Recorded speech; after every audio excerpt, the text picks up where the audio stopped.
ఏది జరిగినా నీ మంచిగా వచ్చింది. అది నష్టం జరిగినా నీ మంచిగా వచ్చింది. కొద్ది రోజుల తర్వాత నీకు అర్థమైంది.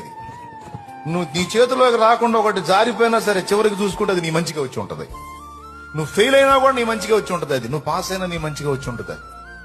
నువ్వు గెలిచినా నీ మంచిగా వచ్చింది. నువ్వు ఓడిపోయినా కూడా చివరికి వెనక్కి తిరిగి చూసుకుంటే అది నీకు ప్లస్ అయి ఉంటది, మైనస్ కాదు. ఇది దేవుని ప్రేమించే వారికి దేవుడిచ్చిన కృప.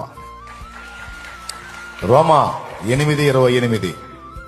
దేవుని ప్రేమించు వారికి అనగా ఆయన సంకల్పము చొప్పున పిలువబడిన వారికి మేలు కలుగటకై సమస్తమును సమకూడి జరుగుచున్నవని జరగని మేలుకే,